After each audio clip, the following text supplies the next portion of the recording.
O áudio que vocês vão ouvir agora é parte do podcast Xadrez Herbal. Caso vocês queiram ouvir mais sobre esse assunto e outros temas de política internacional, é só ir em xadrezverbal.com. Bem, passemos agora para o cheque, no qual eu e o Felipe daremos uma volta pela bacia do Pacífico. Satan laughing spreads his wings.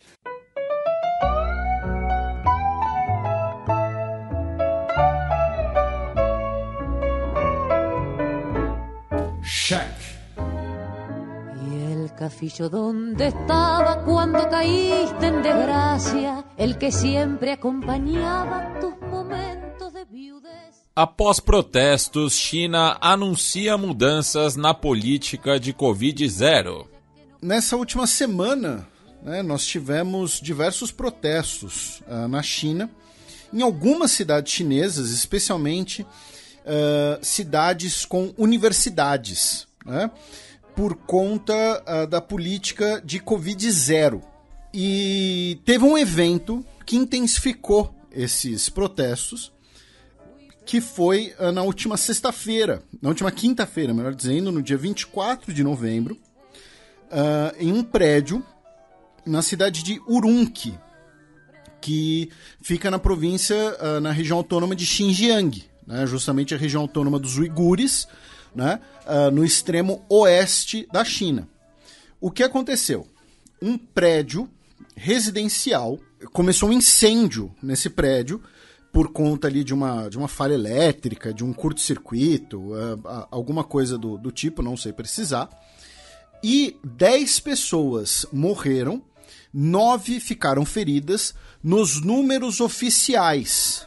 E muitas críticas foram feitas acusando o fato de que o incêndio só foi mortal do jeito que foi porque a política de Covid-0 teria atrapalhado tanto as pessoas em saírem do edifício, em chamas, quanto também atrapalhado o trabalho dos bombeiros, E como isso teria ocorrido?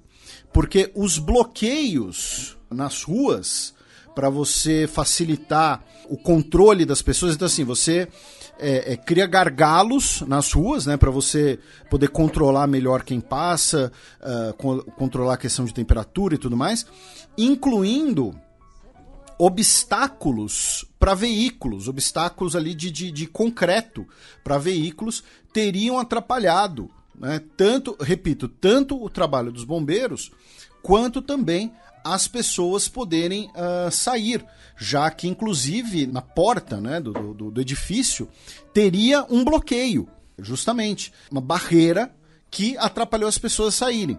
Então, ou seja, como consequência das medidas da Covid-0, esse incêndio, que ocorreu por uma falha elétrica, uma falha de circuito e tal, como eu disse, eu não sei precisar, não sou engenheiro eletricista, enfim, teria causado mais vítimas do que em outras circunstâncias.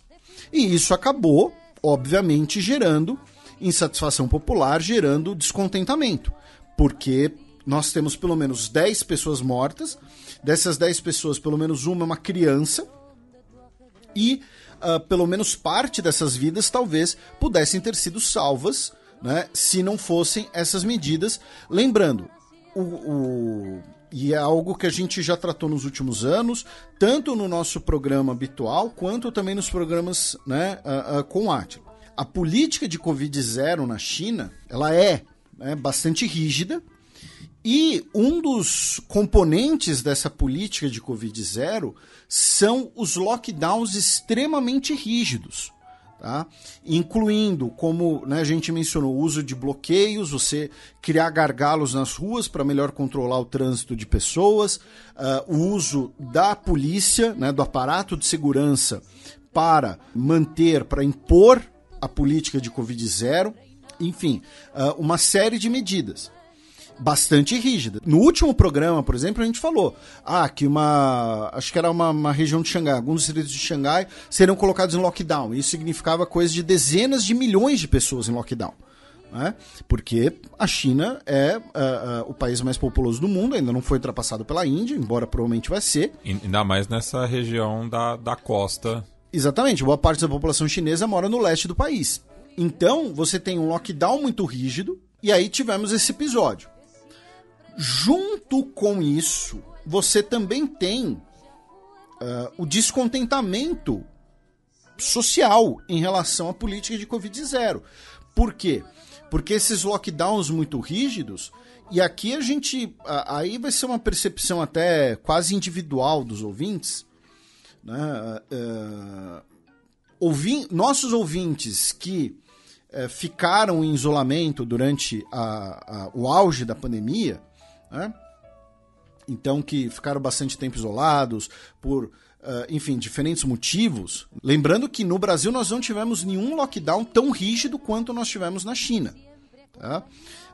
Então, assim, a pessoa ficar confinada, né, usando a tradução de lockdown, causa problemas, né? Você afeta questões de saúde mental, afeta a questão de desempenho profissional. Então você tem também uma insatisfação popular em relação a essas medidas, e com o passar do tempo você também começa a ter o questionamento disso, porque no início, né, da pandemia, ou no auge da pandemia, né, você, em todo momento, em todo país, você teve gente questionando os lockdowns, teve gente questionando se era a maneira mais ou menos eficaz, desde o negacionista mais canalha até pessoas buscando uma resposta científica, uma resposta embasada sobre quais seriam as melhores medidas ou não. Até porque, né, se a gente fizer o comparativo, aqui no Brasil nem seria possível um lockdown como na China, até pela falta de testagem, né? Isso. Porque o lockdown na China está muito ligado à questão da testagem. A pessoa que é confinada é quando ela testa positivo, e daí ela fica realmente isolada do resto da sociedade. E lá, não só isso, né? Porque com a questão dos aplicativos, se batesse, né, que você teve contato com uma pessoa que testou positivo, você também era confinado. Então, você lembrou de uma questão que... Essa é uma das questões que começou a gerar parte da insatisfação, que se você mora num prédio que tem, sei lá, 40 apartamentos, uma pessoa do seu prédio foi positivada, aí eventualmente o prédio inteiro era colocado em lockdown, todo mundo era confinado em casa, sabe? Então, enfim, o fato começou a gerar também uma insatisfação popular. E esse episódio, né, do incêndio em Urumqi acabou sendo esse símbolo, esse incentivador para manifestações, né, contra essa política de Covid-0, contra essa política extremamente rígida de Covid-0, que aí essa coisa dos testes que você mencionou, isso também gera parte da insatisfação popular, porque a pessoa ela precisa testar aí na hora que sai de casa, na hora que volta, dependendo da região que ela vive, claro, dependendo do trabalho dela também, você tem o fechamento dos centros comerciais, enfim. Então, isso foi o catalisador, né, dos principais protestos a partir desse dia 26 de novembro até ontem, dia 1º de dezembro. Isso é uma coisa. Junto com isso, outro evento também ligado às manifestações, meu caro Matias, antes da gente seguir, que a gente até chegou a repercutir aqui algumas semanas atrás, foi quando teve o fechamento daquela fábrica da Foxconn, que produzia até coisas para Apple e tal, em Zhengzhou. E aí operários, trabalhadores da fábrica tentaram fugir, tentaram sair do lockdown, diziam que não aguentavam mais o lockdown, porque as pessoas ficaram confinadas, inclusive, no seu local de trabalho, né? Teve aquelas pessoas que ficaram em lockdown na Disney, enfim. Então, essa é a primeira questão. Junto com isso, nós também tivemos manifestações, e aí até em alguns ambientes universitários, mais generalizadas, mais amplas, melhor dizendo, amplas é um termo melhor do que generalizada, contra o governo chinês, especialmente ligado ao fato de que o Xi Jinping foi eleito para um terceiro mandato. Então nós também tivemos manifestações nesse sentido.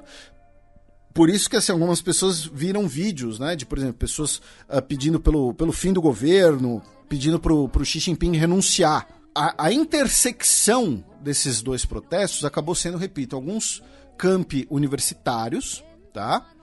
E um símbolo desses protestos acabou sendo essas pessoas críticas do governo como um todo, levantando, né, folhas de papel em branco, né, como uma denúncia contra a censura, como uma crítica, né, um pedido ali de liberdade de expressão, enfim, simbolizando essa questão.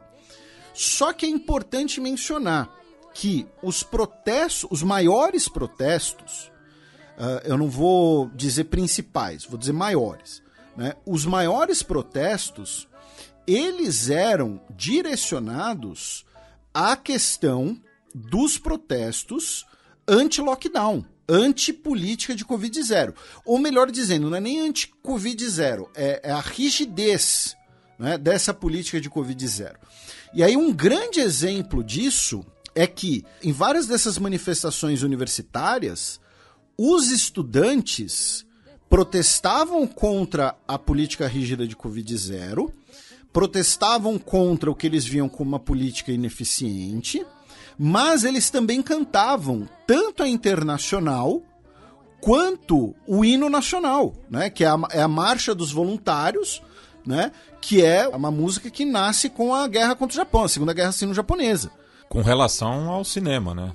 Surge de um filme, cujo nome a gente tem a tradução do inglês, né? Que é The Children of Troubled Times, né? Um filme ali de meados dos anos 30, né? Foi tocada primeira vez em 34.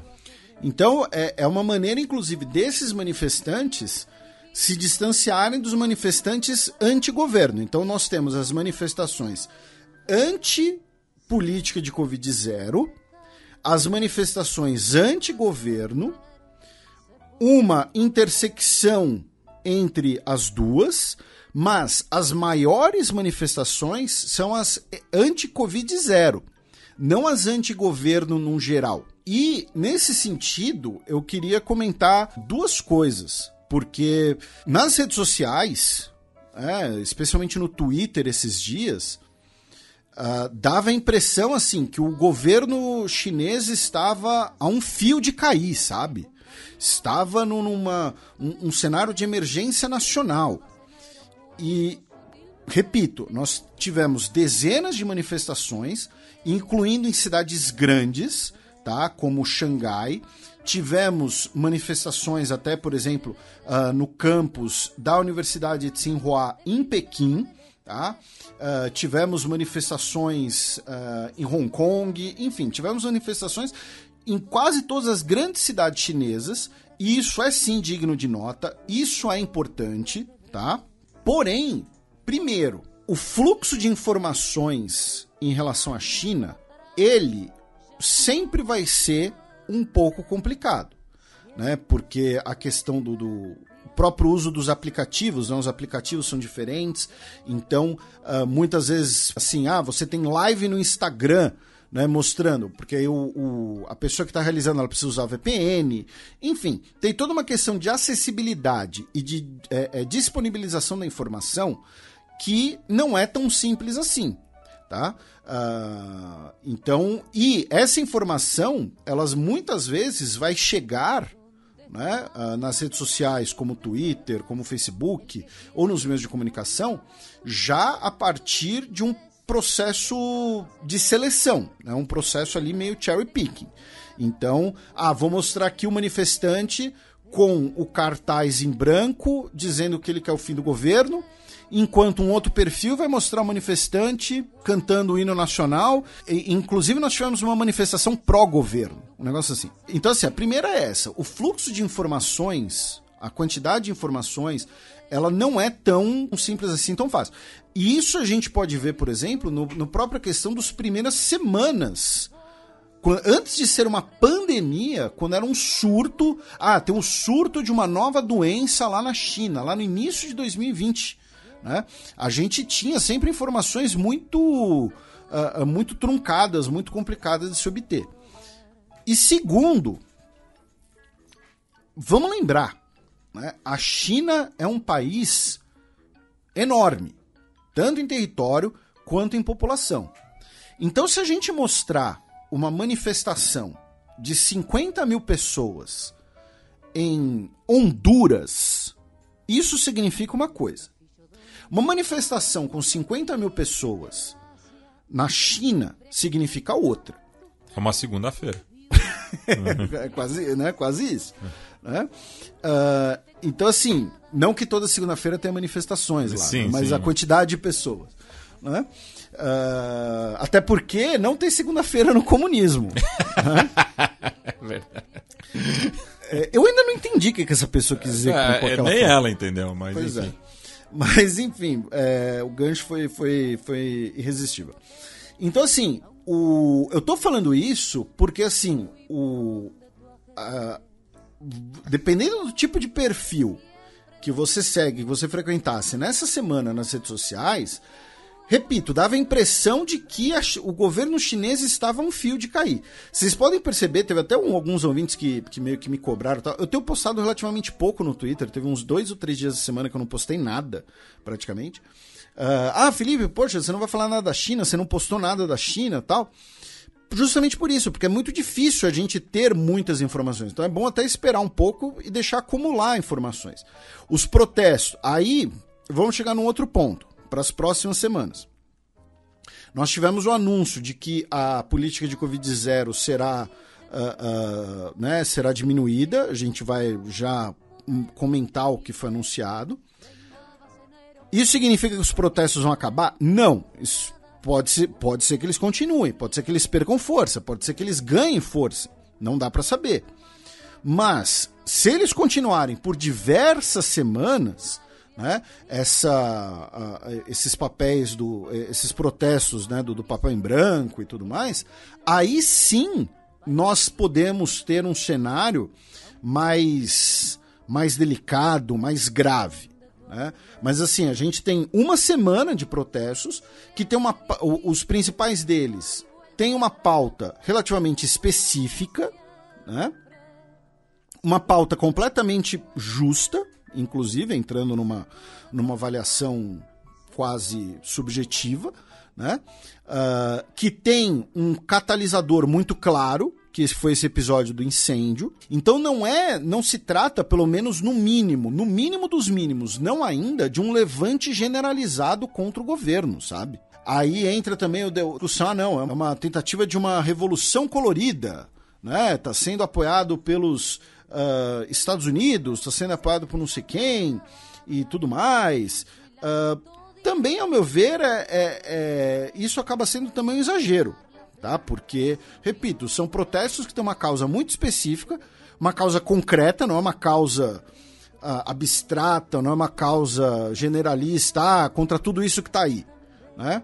Não, os principais protestos são contra a política de Covid-0.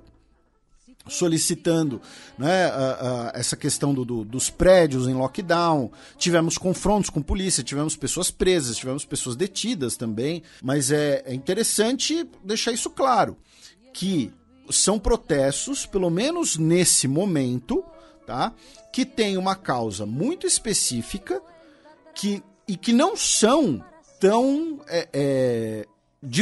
não é nem a palavra difundidos, mas que não são tão... não mobilizaram uma grande parcela da população chinesa como um todo. Repito, as principais manifestações são no contexto das universidades. Nós tivemos diversos protestos, mas os principais deles também foram foram gestados a partir das universidades. Universidade de Pequim, Universidade de Xangai, enfim.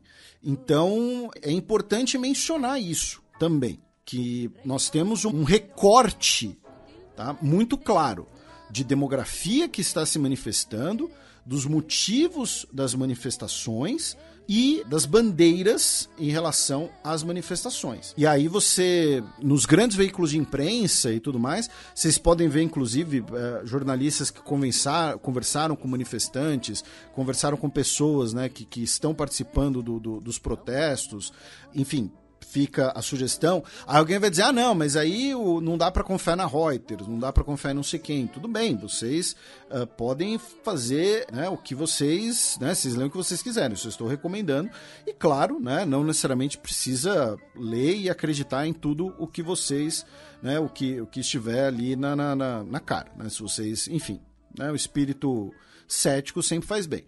Então, em resumo, nós temos, sim, muitos protestos na China, grandes protestos, que têm uma causa específica, uma causa legítima, e que parte desses protestos dialogam também com protestos contra o governo, contra o Partido Comunista da China, mas, no mínimo, não é esse cenário de que a China está enfrentando uma grande convulsão social ou de que o governo chinês está a um triz, né, da sua sobrevivência. Tá? Como, repito, dependendo de que você segue no Twitter, fica parecendo que o Xi Jinping ele estava juntando seus pertences às pressas para correr para um helicóptero, para pedir asilo na Coreia do Norte, porque os manifestantes estão tomando o palácio. Fontes bem informadas de Taipei dizem que a queda de Xi Jinping é iminente. Né? Sabe? A informação que eu recebi agora é muito boa, mas é assustadora. O Xi deixou os protestos agirem. Sabe? Então, enfim. E aí o que aconteceu? Como parte dessa conclusão. Ontem, quinta-feira, dia 1º, tá? A agência estatal chinesa, a Xinhua, tá? Anunciou que parte, né, da Covid-0, né, será flexibilizada. Tá? Então, quarentenas domésticas, né? Essa é outra questão também dos protestos. Peço desculpas por... algumas das manifestações também se davam porque em algumas regiões as pessoas não estavam sendo confinadas em casas, né? na sua própria residência. Né? Ela era levada, ela era transferida para... algo como o que aqui no Brasil se convencionou chamar, né, de hospitais de campanha, tal, para lá ficar em isolamento. Né? Então, elas não poderiam, né, não, dependendo da região, elas não ficavam em isolamento na sua própria casa, o que, claro, é um agravante. Né? Então, em Pequim também teremos flexibilização, diminuição da quantidade de testes a serem apresentados, né? Porque, repito, essa era outra coisa que estava deixando as pessoas pé da vida, né? Toda hora você tem que se testar, toda hora você ser testado, né? Para fazer tudo, né? Você tinha que passar pelo teste e tal. Também dialoga com essa questão, e aí são coisas que a gente vai ver, inclusive, com o Átila, né? Porque são coisas que não tem exatamente como eu e o Matias comentarmos, não temos conhecimento para isso. A gente está aqui contextualizando os protestos. Né? Que em algumas demografias chinesas, os índices de vacinação são relativamente baixos. Né? E muito tenta se entender os motivos disso, né? Desde desconfiança da população em relação à campanha de vacinação, até questão de debate sobre a eficácia, né, das vacinas chinesas. Lembrando que a China só usa vacinas produzidas na China, né? Ela não usa nenhuma vacina estrangeira, nenhuma vacina importada. Né? Por exemplo, aqui no Brasil nós temos desde vacinas produzidas localmente, né, a Coronavac, produzida no Butantan, que é de tecnologia chinesa, de origem chinesa, e usa vacinas de origem dos Estados Unidos, origem britânica, enfim, né? Tem vários tipos de vacina. Então, ontem nós tivemos o anúncio da flexibilização de parte dessa política da Covid-0. E aí, o último debate, né, sobre a questão da política de Covid-0 é a avaliação se essa política deu ou não deu certo. Né? Então, e é um debate que ainda não dá para você ter uma conclusão. A gente ainda estamos durante os eventos. Então, as pessoas que vão defender a política de Covid-0 vão falar que, por exemplo, que a China teve número de mortes baixíssimos. E mesmo que você questione os números oficiais chineses, os números proporcionais da China são baixíssimos. Se a gente comparar, por exemplo, com a Índia, né, para ficar no outro país que passou da casa do 1 bilhão de habitantes. Então, a política de Covid zero é para salvar vidas. Então, ela cumpriu seu papel.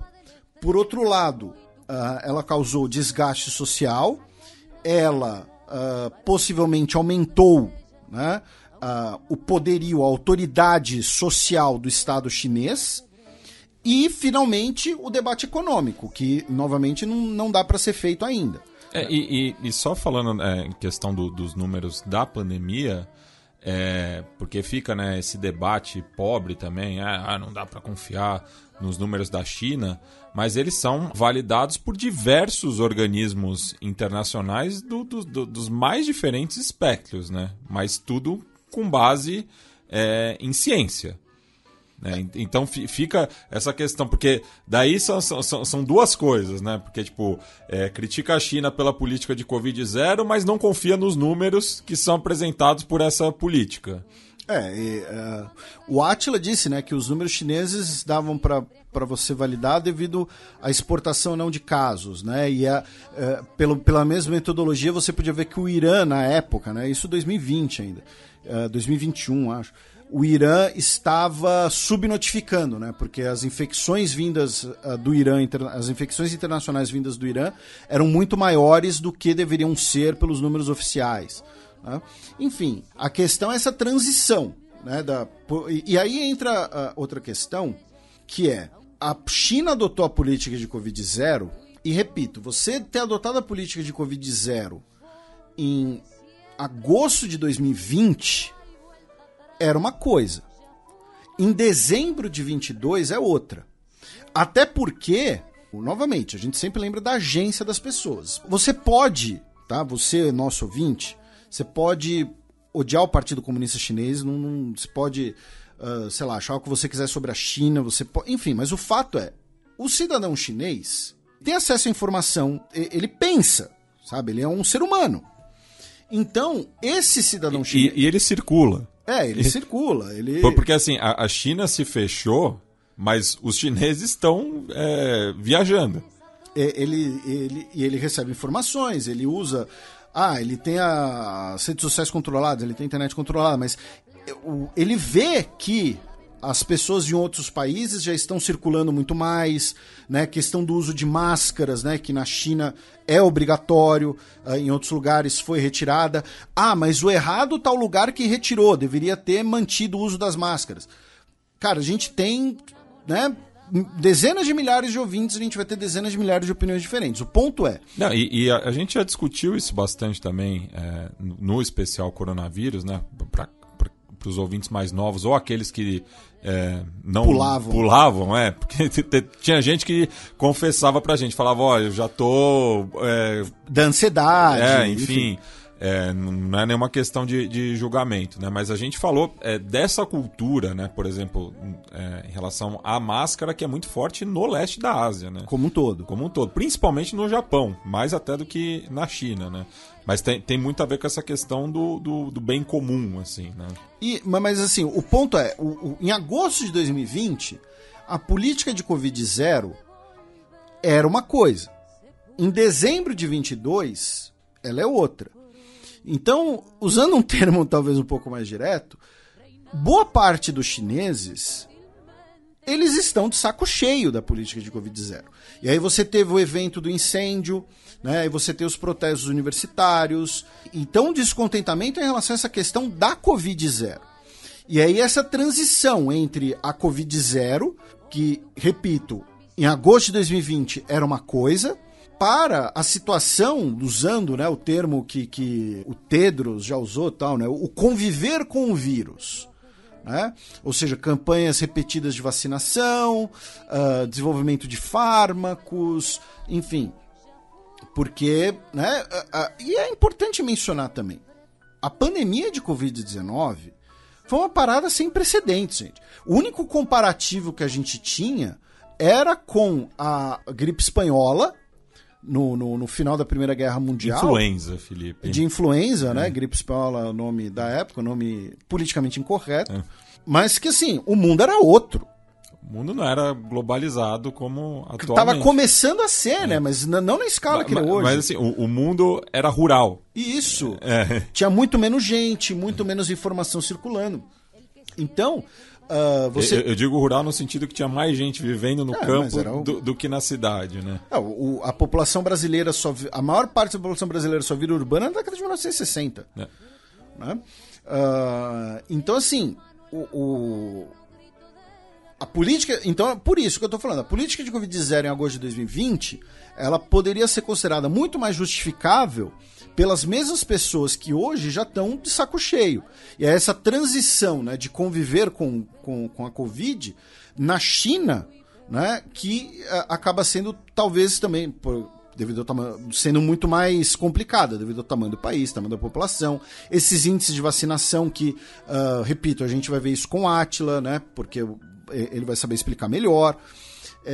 Então, assim, os protestos são voltados especialmente para a questão da política de Covid-0. População, parte dela, pelo menos, de saco cheio disso. Mas, repito, pelo menos não ainda, é um levante generalizado. Tá? E antes da gente começar a trocar de assunto, mas a gente vai continuar na China... É curioso, meu caro Matias, que enquanto a gente vai falando, enquanto a gente vai aqui conversando e vendo as notícias e fazendo nossos comentários, eu tenho certeza que a gente vai ter ouvinte tanto dizendo que a gente não está sendo firme o suficiente em relação aos manifestantes, né, porque é uma revolução colorida que quer desestabilizar a principal experiência de socialismo real do mundo hoje, quanto gente dizendo que a gente não está sendo firme o suficiente contra o governo. A gente está passando o pano da ditadura vermelha. Então, assim, enfim, eu tenho certeza que a gente vai ter comentários desses dois tipos. Mas o fato é, as pessoas têm direito de estar de saco cheio, as pessoas vão se manifestar, as pessoas estão se manifestando. A política de Covid-0 hoje gera talvez mais convulsão social do que benefícios. Embora os benefícios sanitários, os benefícios em vidas são um critério que deve ser lembrado e um critério que quando a gente mensura eles na realidade chinesa, os números resultantes são, sei lá, coisas de milhões de vidas e ao mesmo tempo, assim, não são manifestações que vão derrubar o governo nem nada, pelo menos não nesse momento. O descontentamento contra o terceiro mandato do Xi Jinping, a situação em Hong Kong, né? Nós também tivemos protestos em Hong Kong e tal. Isso são outras questões. E talvez, né, um grande exemplo disso, né, seja o fato de que nos últimos dias diversas ações ligadas a empresas chinesas, né, começaram a subir. Então, assim, o mercado financeiro não ia ficar botando dinheiro, né? Assim, pro mercado financeiro tem uma coisa que importa. O cifrão.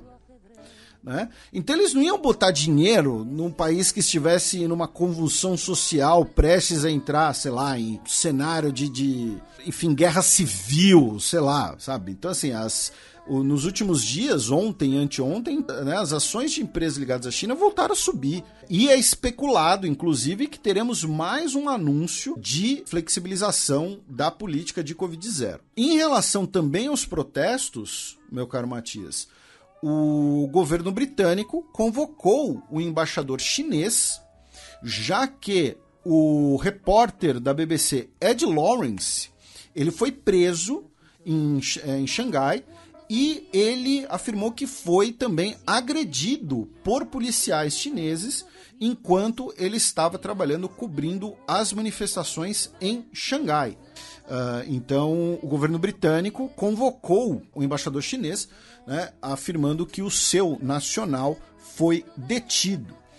Outra imagem das manifestações que circulou bastante foi em Guangzhou, né, onde as forças policiais estavam usando roupas de proteção biológica. Numa mão escudo, capacete, e na outra mão cacetete, tá? Na hora de reprimir os protestos, reprimir as manifestações em Guangzhou.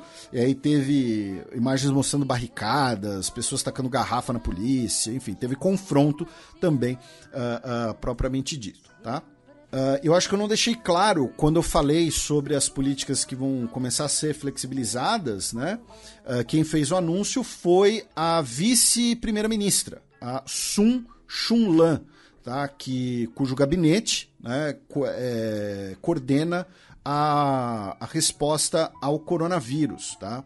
Ela disse que espera-se também, né, que os índices de vacinação aumentem, que as novas variantes serão menos patogênicas, né, ou seja, menos enfim, contagiosas, não sei exatamente o que ela quis dizer com menos patogênicas, e anunciou, né, como parte dessas medidas, né, para a diminuição da política de Covid-0. Aí a gente vai falar de outras notícias chinesas, depois a gente vai voltar para a China com uma outra notícia, né? Mas a China essa semana lançou ao espaço, né, mais uma nave Shenzhou 15, carregando 3 taikonautas que vão realizar, né, a primeira transferência de tripulação da Estação Espacial Tiangong, né, Estação Espacial Chinesa. Essa semana também foi divulgado, meu caro Matias, que o bilionário chinês, o Jack Ma, né, o senhor Alibaba, ele está vivendo em Tóquio nos últimos 6 meses, né? Depois que ele, há 2 anos atrás, né, ele criticou, né, o governo chinês, dizendo que os bancos estatais estavam sendo ineficientes, que era necessário, né, uma política de crédito mais ousada. Aí tivemos, né, o cancelamento lá daquela IPO da Ant, né, que é a matriz principal, né, das empresas dele e tal. E foi revelado agora que pelo menos nos últimos 6 meses ele está em Tóquio, né? Não sei se antes disso ele ainda estava em Tóquio, se ele estava em outro lugar, enfim. Mas foi divulgada aí a residência dele na capital japonesa. Também em relação à China, Xi Jinping vai visitar a Arábia Saudita e será realizada, né, daqui a uma semana em Riad. Mais do que uma visita bilateral, vai ser realizada uma cúpula entre a China e países árabes, tá? Com a expectativa da assinatura de dezenas de acordos em temas de energia, segurança e investimentos, segundo uma notícia da agência Reuters, tá? Então teremos aí uma cúpula China, países árabes, a ser realizada na capital saudita. Também em relação ao governo chinês, né, o Xi Jinping recebeu, né, o presidente do Conselho Europeu, o Charles Michel, ontem, quinta-feira, dia 1º, em Pequim, e pelo menos publicamente, né, eles falaram, né, defenderam uma solução pacífica. O Xi falou em defender uma solução pacífica e negociada para a guerra da Ucrânia, disse esperar que as empresas chinesas se deparem com um ambiente de negócios justo na Europa, né? E também cooperação em temas de direitos humanos e Taiwan. O Charles Michel, por sua vez, provavelmente conversou com o Xi Jinping sobre trocar uma ideia ali com o Putin para ver se, né, fala ali com o seu brother, tal, sobre a Ucrânia, enfim. E aí a gente vai em outra notícia chinesa, meu caro Matias, que foi o seguinte, e que ela não está diretamente ligada aos protestos, né, mas que acabou se conectando, que é o seguinte: no último dia 30, faleceu, aos 96 anos de idade, o Jiang Zemin, que foi, né, secretário-geral do Partido Comunista Chinês de 89 a 2002 e foi presidente da China de 93 a 2003. Né? Ele é considerado um dos 4 líderes centrais, né, da história da República Popular da China, né? Lembrando que o Xi Jinping foi elevado a esse status no Congresso do Partido Comunista Chinês, e né, o Mao Tse-tung, o Mao Zedong, o Deng Xiaoping, o Jiang Zemin e o Xi Jinping. O Jiang Zemin, né, como eu disse, ele faleceu aos 96 anos de idade. O governo dele é muito simbólico, né, inclusive pelo fato de que foi quando a China, né, durante o governo dele, que a China recebeu de volta Hong Kong, Macau e entrou na Organização Mundial do Comércio, né? Então é muito simbólico, né, desse papel global da China, o governo dele. Ali na virada do século, né? Isso, né, entre 97 e 2001. Ele criou, né, o termo economia de mercado socialista, né, durante um dos congressos do Partido Comunista Chinês. E assim, repito, ele faleceu aos 96 anos de idade, ele já tinha tratado um câncer, então já tinha saúde um pouco debilitada, então a morte dele, né, enfim, claro que toda morte é triste, mas é compreensível, né? Todos nós teremos um fim da nossa vida natural. A questão, porque eu falei que ela acaba... A gente não vai fazer aqui exatamente um obituário do Jiang Zemin e tal, até porque, né, o programa tem bastante coisa, mas por que eu disse que acabou se conectando um pouco com os protestos? Porque ele foi escolhido o secretário-geral do Partido Comunista Chinês depois dos protestos da Praça Tiananmen, em 1989, né? A Praça da Paz Celestial, né? A imagem do manifestante parando a coluna de tanques, que eu sempre destaco, assim, os nossos ouvintes mais antigos já devem estar de saco cheio, né? Eu sempre falo que a foto... muitas vezes a gente vê a imagem do vídeo, a imagem a cena em movimento, mas limitações da época, o foco da câmera, aquele formato 4x3, você pensa que o cara tá na frente de 3, 4 tanques.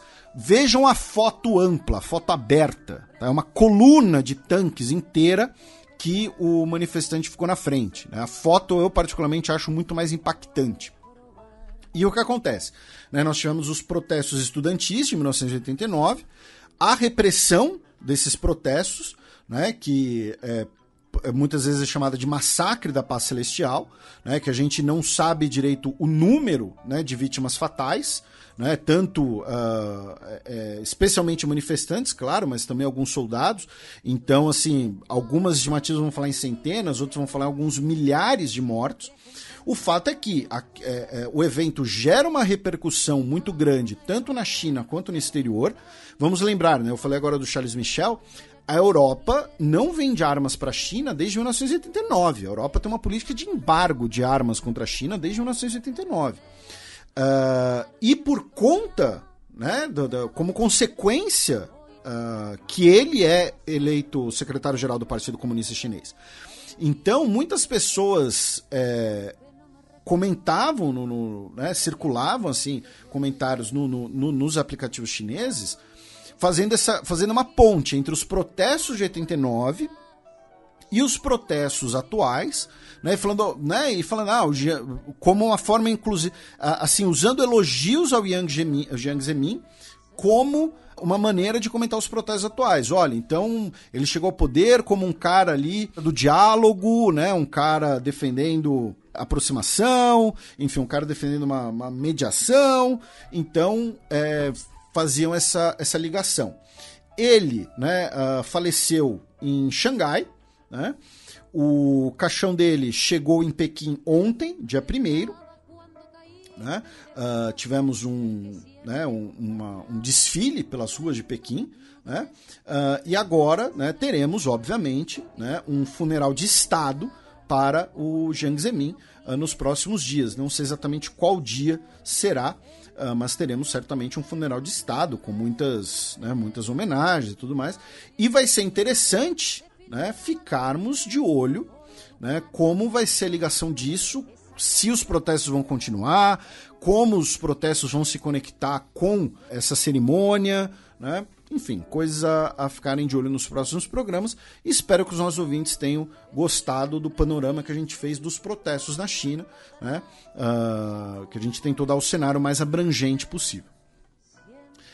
Da China, meu caro Matias, a gente começa o nosso giro pelo Pacífico, né? Com notícias, algumas delas um pouco mais pontuais, né?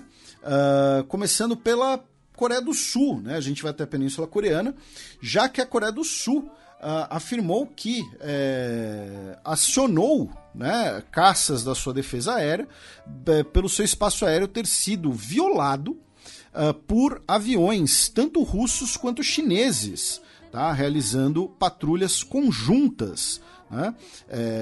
Inclusive, foi um dos primeiros exercícios conjuntos entre chineses e russos em que bombardeios russos pousaram em bases aéreas chinesas. Tá? Da Península Coreana, vamos até o Japão, já que o país anunciou, né, que vai expandir novamente o seu gasto militar para chegar nos 2% do PIB, em contraste, né, justamente ao cenário, tanto na Península Coreana quanto em relação à China. Né? Lembrando que o Japão, né, em valores nominais, é a terceira maior economia do mundo.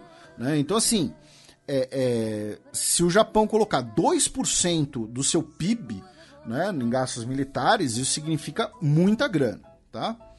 A gente viaja ao sul, vamos até a ilha de Formosa, né, até a República da China, ou até a província de Taiwan, da República Popular da China, como preferirem, onde a presidente, a Tsai Ing-wen, anunciou que vai deixar a liderança do seu partido, o Partido Democrático Progressista, que é o partido nacionalista taiwanês, né, que defende a independência de Taiwan.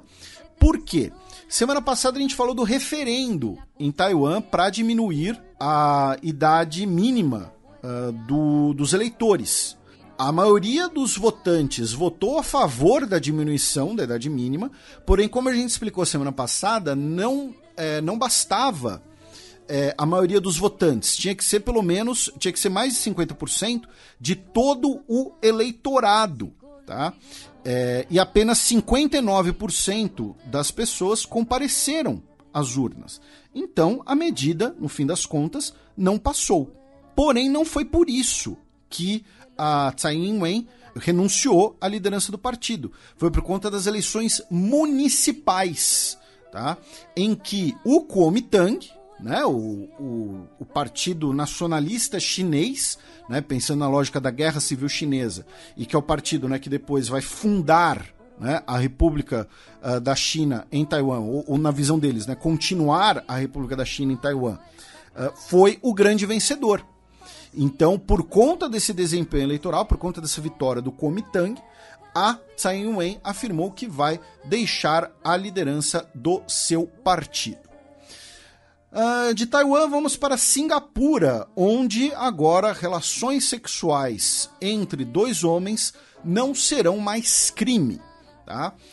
Isso não significa a legalização do casamento entre duas pessoas do mesmo sexo, significa apenas a descriminalização do sexo entre homens. Ou seja, não fizeram mais do que obrigação.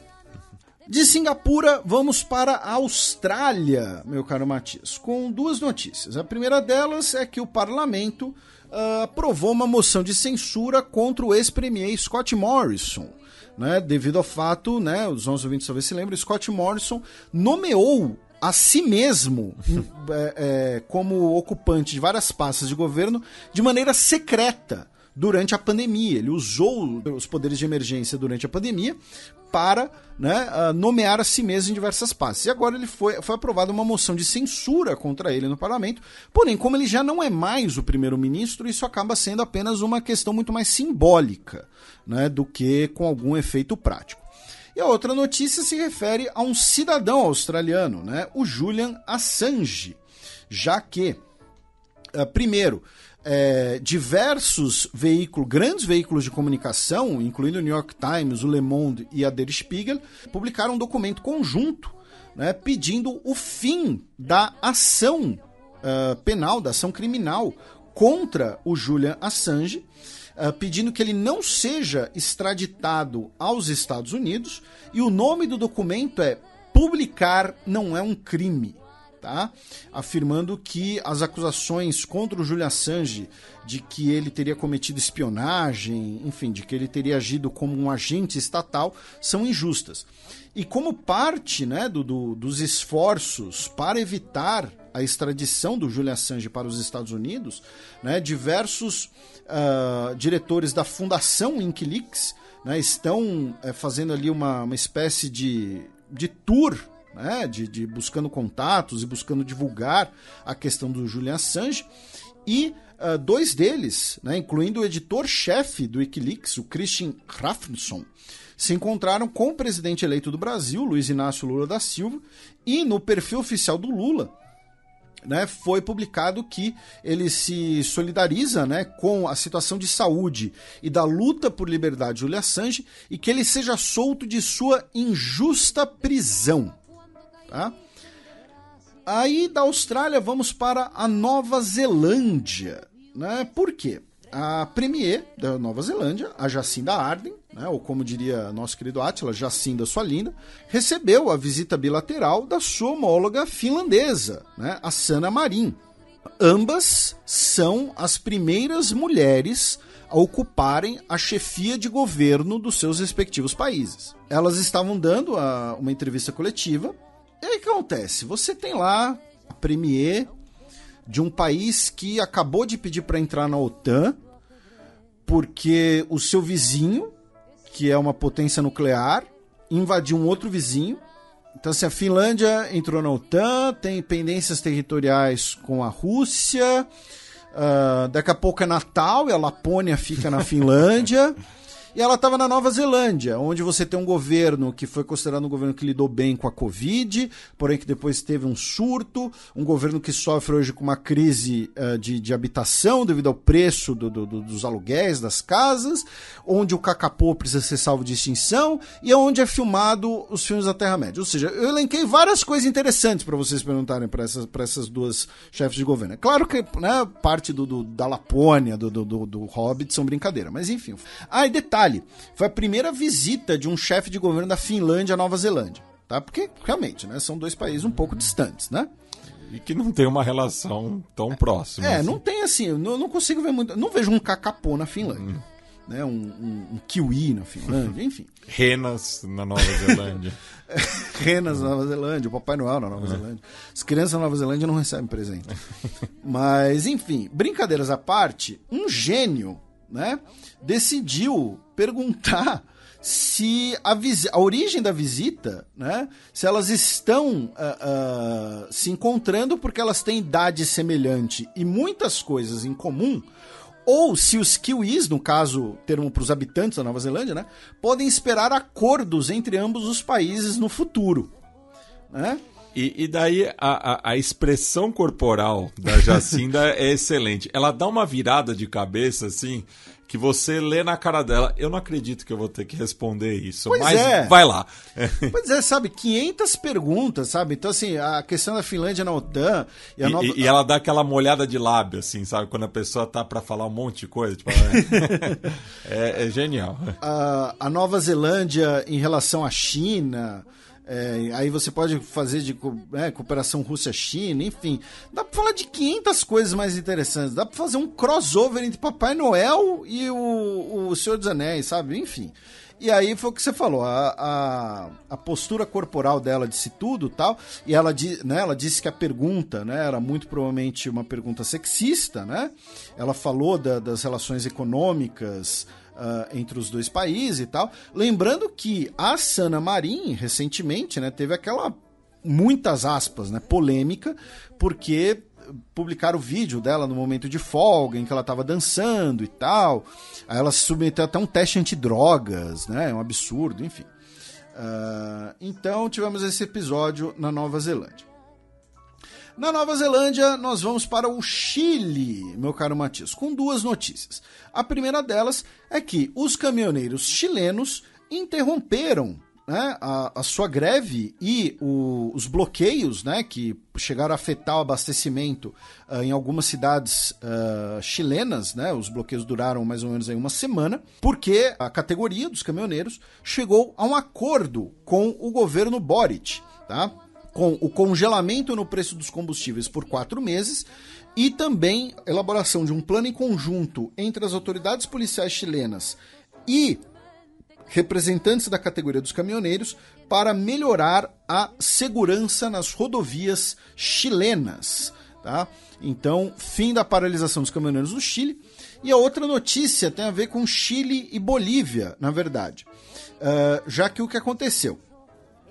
os dois países tinham submetido à Corte Internacional de Justiça, né, um pedido de um parecer, né, devido a uma disputa em relação ao rio Silala, né, que fica na fronteira dos dois países. Né? E o que acontece? Tanto o Chile quanto a Bolívia estão sofrendo com secas e também são países, né, em que você tem algumas regiões muito áridas nesses dois países. Né? E aí o que aconteceu? Eles falaram, olha, é o seguinte, né, a gente né, estamos aqui com essa disputa, né, sobre o rio Silala, né, porque em 99 o então governo boliviano disse para o Chile que o Silala não era um rio, era uma terra úmida, né, ou seja, a terra úmida, né, mais ou menos como, por exemplo, o Pantanal, né, que tem origem na Bolívia, né, e por conta disso, pelo fato dele não ser um rio, a Bolívia não precisava, né, cumprir compromissos internacionais tratando o Silala como um rio, tá? E aí em 2016 o Chile falou, não, o Silala é sim um rio e a Bolívia não tem direito exclusivo às águas dele e nem pode cobrar pelo uso ou pela partilha das águas, tá? E Felipe, só deixa eu fazer um disclaimer aqui, porque a galeria onde o nosso estúdio está localizado está passando por uma reforma. Você já falou isso no programa passado. Inclusive. E dessa vez eu combinei com o mestre de obra de que a gente gravaria até meia-noite, né, para o pessoal maneirar um pouco. Então, passou já da meia-noite de sábado, e vocês estão ouvindo aí algumas marretas ao fundo, porque é bem próximo daqui. Então... a gente tá tipo do lado da reforma, então mesmo com o microfone e tal, acaba captando. Então pedimos desculpas, né? Até, e agradeço, né, o pessoal da obra aí pela compreensão, né? Porque eles estão no direito deles, porque como é uma galeria comercial, as obras só podem ser realizadas depois das 8 da noite. E aí os dois países, né, solicitaram aí né, o parecer da CIGI, né? E a CIGI falou, olha, a gente não tem muito o que dizer, tá? Porque vocês estão de acordo, inclusive, sobre o rio. Tá? Vocês concordam sobre o rio e concordam sobre a partilha do rio, porque basicamente a corte alega que a Bolívia já havia reconhecido o Silala como rio. Então, a não ser que a Bolívia queira mudar o status, né? Queira fazer esse pedido, aí sim. Mas enfim, aí a CIGI falou, olha, vocês que se virem, em bom português. Do Chile, vamos para o Peru. Primeiro, o Pedro Castilho visitou o Chile, né, justamente, né, se encontrou com o Gabriel Boric essa Permitiram semana. Que ele saísse, né? Permitiram que ele saísse, já que o presidente peruano precisa da autorização do Congresso. Porém, ao mesmo tempo, teremos aí o terceiro, né, pedido do que seria, né, o impeachment, né, a destituição do Pedro Castilho. Do Peru, vamos para o Equador, onde a justiça concedeu liberdade condicional para o ex-vice-presidente Jorge Glass, né, que foi vice-presidente no terceiro mandato do Rafael Correa. Do Equador, vamos para a Colômbia, onde o governo colombiano e o Exército de Libertação Nacional, a principal guerrilha, né, de esquerda em atividade na Colômbia, convidaram Brasil, Chile e México para fazerem parte das negociações do acordo de paz entre o governo e a ELN. Obviamente, quando convidaram o Brasil, devem estar pensando no governo Lula, né? Não no governo Bolsonaro. E, falando em Colômbia e México, o Gustavo Petro, da Colômbia, e o Andrés Manuel López Obrador, do México, se encontraram, né, no último final de semana, e os dois países se comprometeram a reformar a política antidrogas. Bem, continuando aqui nosso giro da Colômbia, a gente vai para Honduras, né, onde a presidente Xiomara Castro declarou um estado de emergência para controlar a violência de gangues e grupos criminosos no país. Né? Lembrando que muitos grupos criminosos, muitas gangues da América Central, né, não necessariamente são de Honduras, mas muitas operam em Honduras, como a Mara Salvatrucha, né, a MS-13, que é de origem de El Salvador. Ela disse que o estado de emergência é necessário para que a polícia possa recuperar os espaços públicos que foram tomados pelo crime organizado, né, e reinstaurar o regime da lei. Tá? É uma guerra contra a extorsão, contra a corrupção, contra a impunidade e o tráfico de drogas. Segundo uma ONG citada pela Al Jazeera, cerca de 737 milhões de dólares são extorquidos, né, na América Central por gangues e grupos criminosos. Agora, né, a gente viu o que isso está dando no vizinho El Salvador. Né? É claro que o Bukele ele também usou as forças policiais contra o parlamento, né? Vamos lembrar que nós tivemos aquela invasão do parlamento, teve todo o processo de interferência no judiciário, mas o governo Bukele também está usando um estado de emergência para passar por cima de direitos civis em nome da luta contra o crime organizado e prendendo dezenas de milhares de pessoas.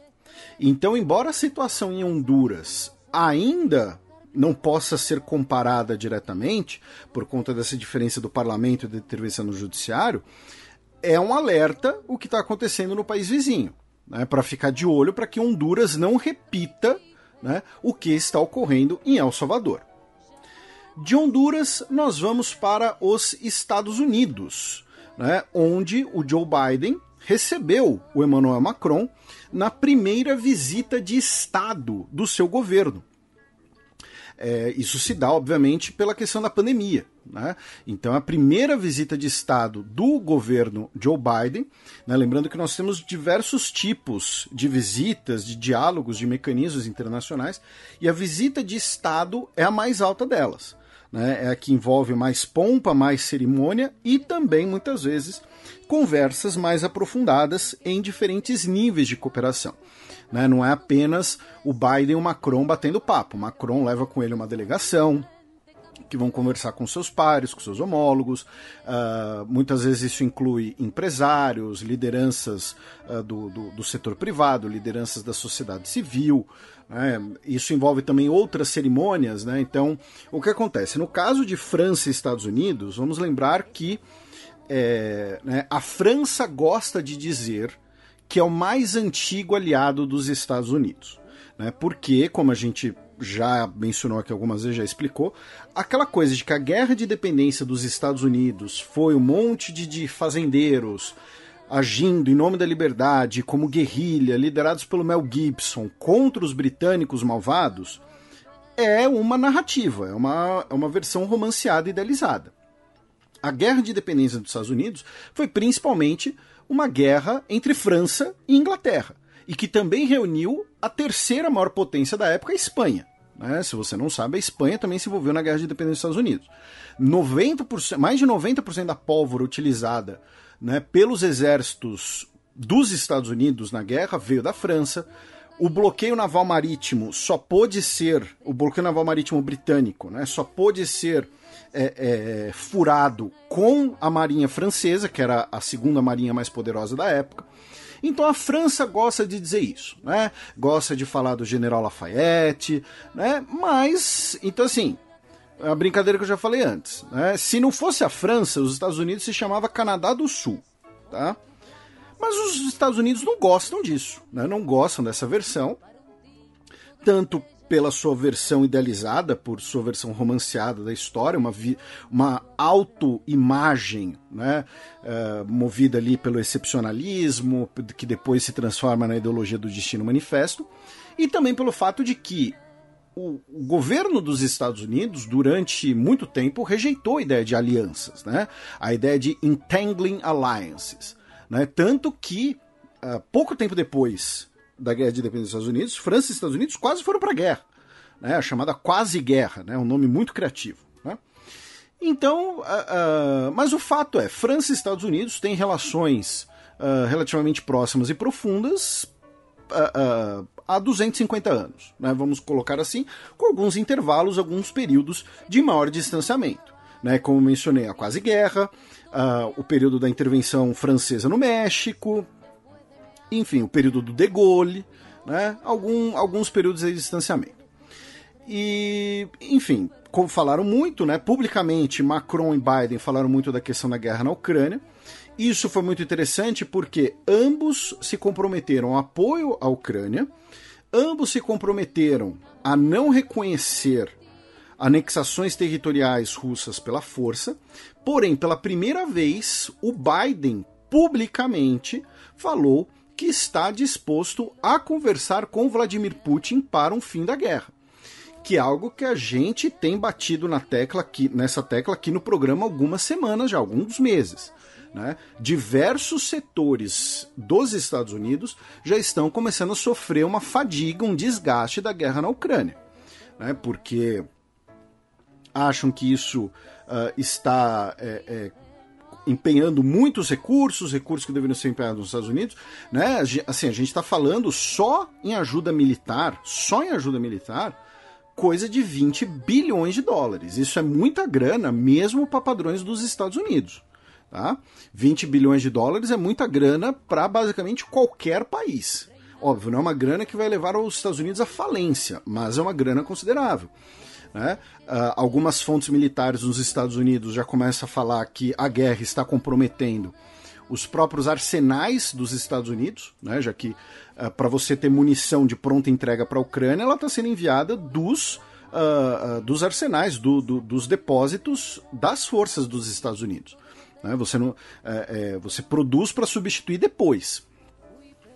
E, então assim, sobre a Ucrânia teve essa pequena divergência. Também teve a questão que falaram muito sobre questões climáticas também, e o Macron, a principal pauta, e que publicamente os dois falaram muito pouco, tá?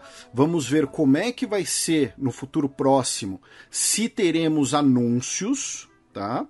Repito, falaram muito do clima, mas também falaram das políticas do governo Biden, do Build Back Better, né? Ou seja, de pós-cenário pandêmico, né? Você recuperar a economia dos Estados Unidos e os processos de renovação de economia dos Estados Unidos com os incentivos para que empresas voltem a sua cadeia produtiva para os Estados Unidos. O que acontece? O governo dos Estados Unidos está fornecendo esses incentivos para, no seu discurso, transicionar mais rápido para uma economia verde, para veículos elétricos, indústria de chips e trazer de volta, né, empresas e fábricas que tenham colocado parte da sua cadeia de suprimentos, parte da sua cadeia produtiva no Extremo Oriente. Só que isso também está afetando os parceiros dos Estados Unidos na Europa. Tá? Então, são medidas protecionistas em última instância, né, e os governos europeus querem protestar contra esses subsídios dos Estados Unidos. Né? Então o Macron também foi levar esse recado e, repito, não falaram publicamente muito disso, mas é certamente o tema que foi mais delicado a portas fechadas e que vai depois render, né, provavelmente, não sei se teremos algum anúncio, algum acordo, alguma medida compensatória, não sei, né? Mas vamos ver. E claro, né, tivemos ali o jantar de gala, tivemos o baile e tudo mais, né, com as duas primeiras damas, e curiosamente, né, dentro do cardápio, e assim, para os nossos ouvintes mais recentes, talvez nunca tenham pego a gente falando um pouco disso, né, porque infelizmente com a pandemia tivemos muito pouco disso, né, mas os cardápios desses eventos são sempre muito interessantes, são sempre armas também, né, diplomáticas, armas de diálogo, enfim, né, então, por exemplo, quando o falecido Abe Shinzo recebeu Donald Trump, ele não serviu comida tradicional japonesa, alguma coisa assim. Ele levou o Donald Trump para comer um hamburgão mesmo, né? Porque ele sabia que era o que o Trump gostava, então ia facilitar um pouco. quando nós tivemos o jantar, né, entre as delegações das duas repúblicas coreanas, né, entre o Moon Jae-in e o Kim Jong-un, tivemos ali muitos pratos, né, da culinária tradicional coreana, enfim. E, por que eu estou falando disso? Porque como parte do cardápio, nós tivemos, né, porque já foi, uma seleção de queijos servidos. Obviamente, de queijos feitos nos Estados Unidos.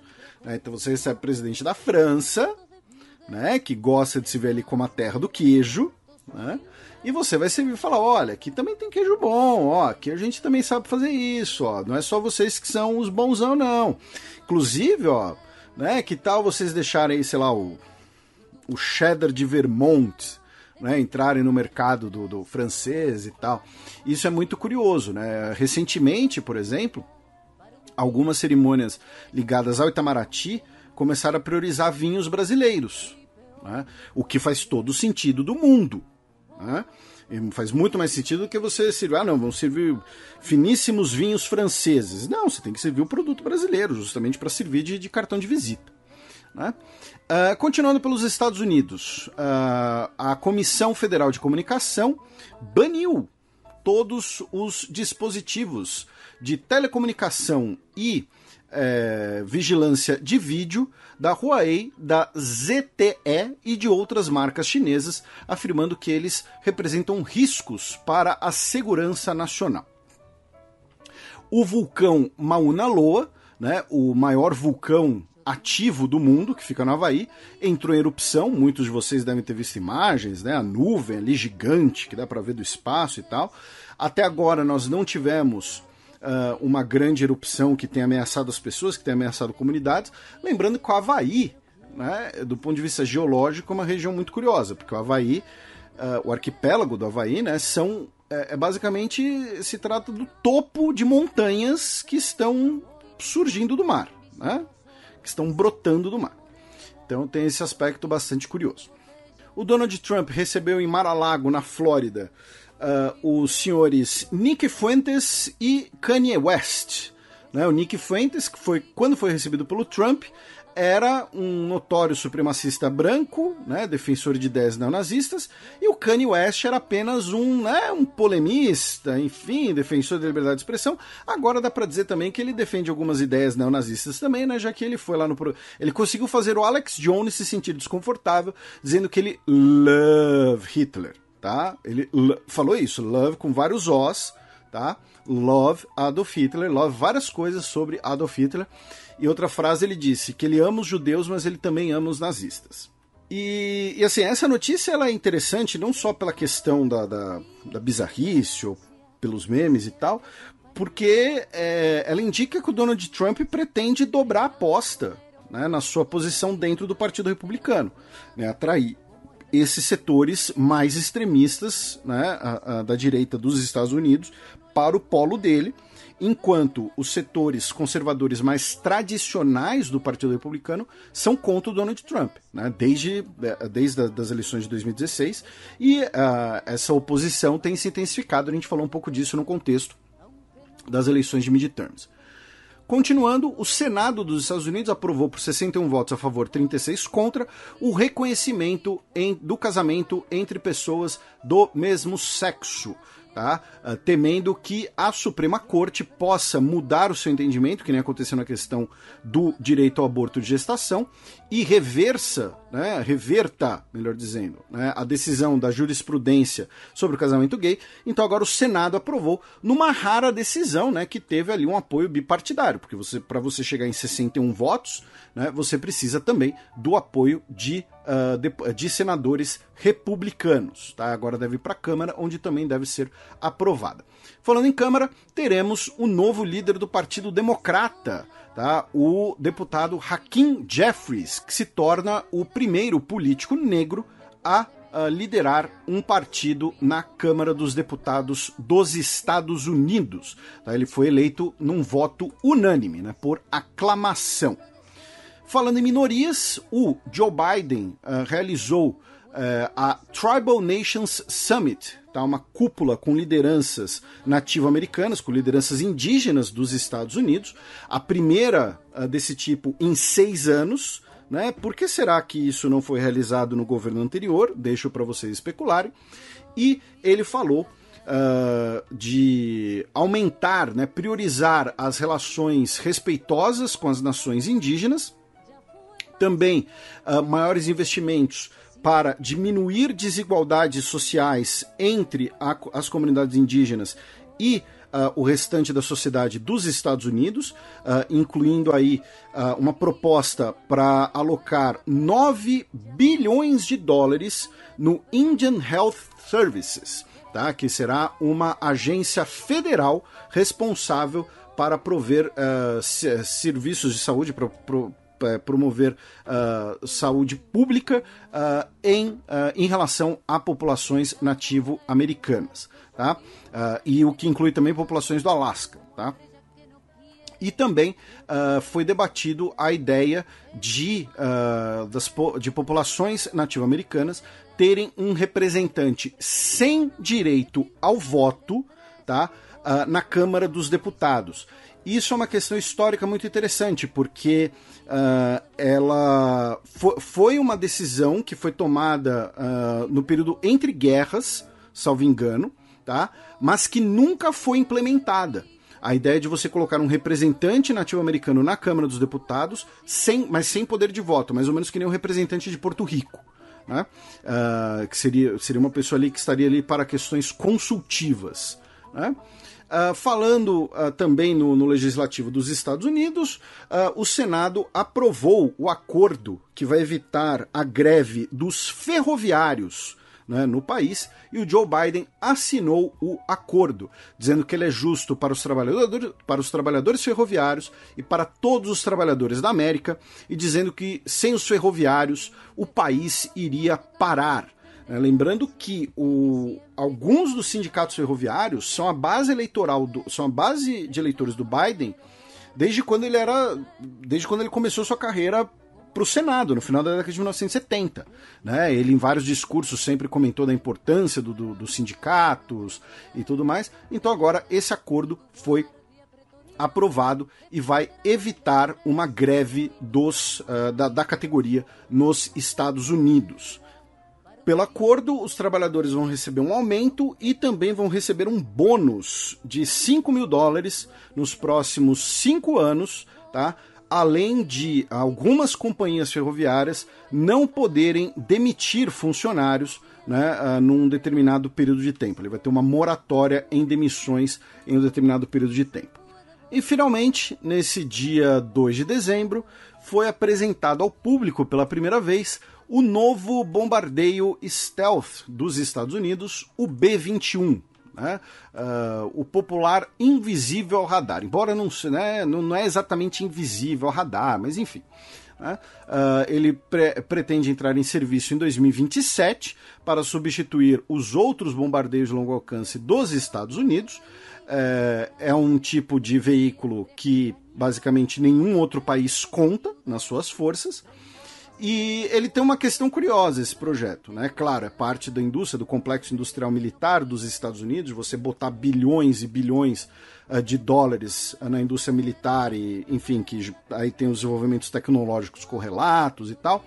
Mas a grande questão que eu ia citar é que, pela primeira vez, eu acho, na história dos Estados Unidos, um grande projeto armamentista ficou pronto dentro do orçamento e dentro do prazo.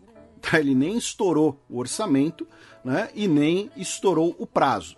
Tá? Embora, claro, quando eu falo orçamento, né, o orçamento que foi alocado pela lei aprovada no Congresso. No caso, 25 bilhões de dólares. Tá? Então, assim, a China tem um avião de capacidades semelhantes em desenvolvimento, tá? Porém, a gente não sabe muito, né, sobre o eventual avião chinês que pode bater de frente com esse, enfim. E, finalmente, nós cruzamos a grande fronteira ao norte com o Canadá com uma notícia muito interessante, que é o seguinte: o premier do Quebec, o François Legault, afirmou que ele pretende propor a Assembleia Legislativa da sua província que removam o juramento de lealdade ao monarca britânico do processo de posse, né, de pessoas eleitas na província. E isso é muito interessante porque, né, o Quebec, nós temos ali o movimento independentista do Quebec, nós temos o movimento francófono do Quebec, uma identidade própria. E quando a Rainha Elizabeth faleceu, e mesmo antes disso, a gente comentou aqui no programa, né, algumas vezes, e modéstia à parte a gente fez um bom trabalho nisso, que a morte da Rainha Elizabeth II aceleraria propostas, né, para que países que têm o monarca britânico como seu chefe de Estado virassem repúblicas, especialmente na Oceania e no Caribe.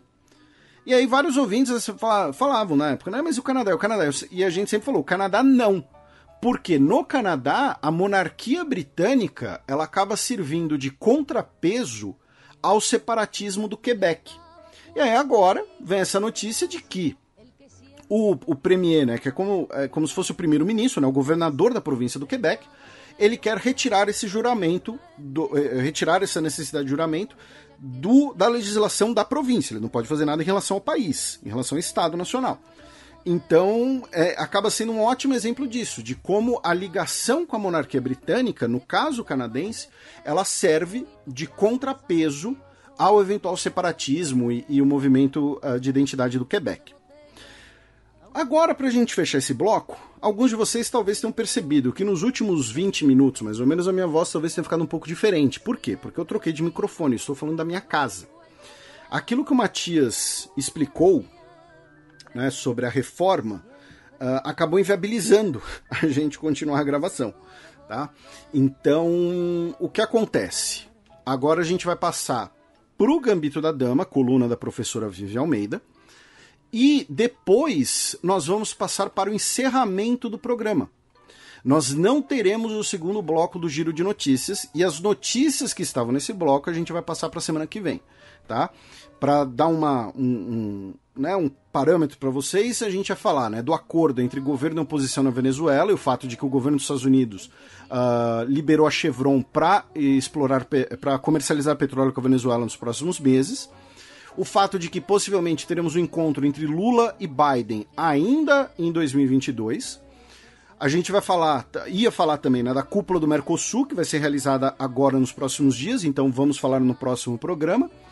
Do Fazenda Gate, né, que não tem nada a ver com o reality show, né, o Farmgate, que é um possível escândalo de corrupção envolvendo o presidente da África do Sul, o Cyril Ramaphosa. E também o fato de que a União Europeia chegou a um acordo para limitar, né, para pôr um teto no preço do petróleo russo. Tá? Essas eram as notícias que seriam do segundo giro de notícias. A gente vai falar delas mais aprofundadamente no próximo programa. Pedimos desculpas e contamos com a compreensão de vocês, porque, né, foi uma situação atípica, porque teve o Jogo do Brasil, aí a gente começou um pouco mais tarde, aí teve a obra, enfim, a barulheira toda. Então, eu vou calar a boca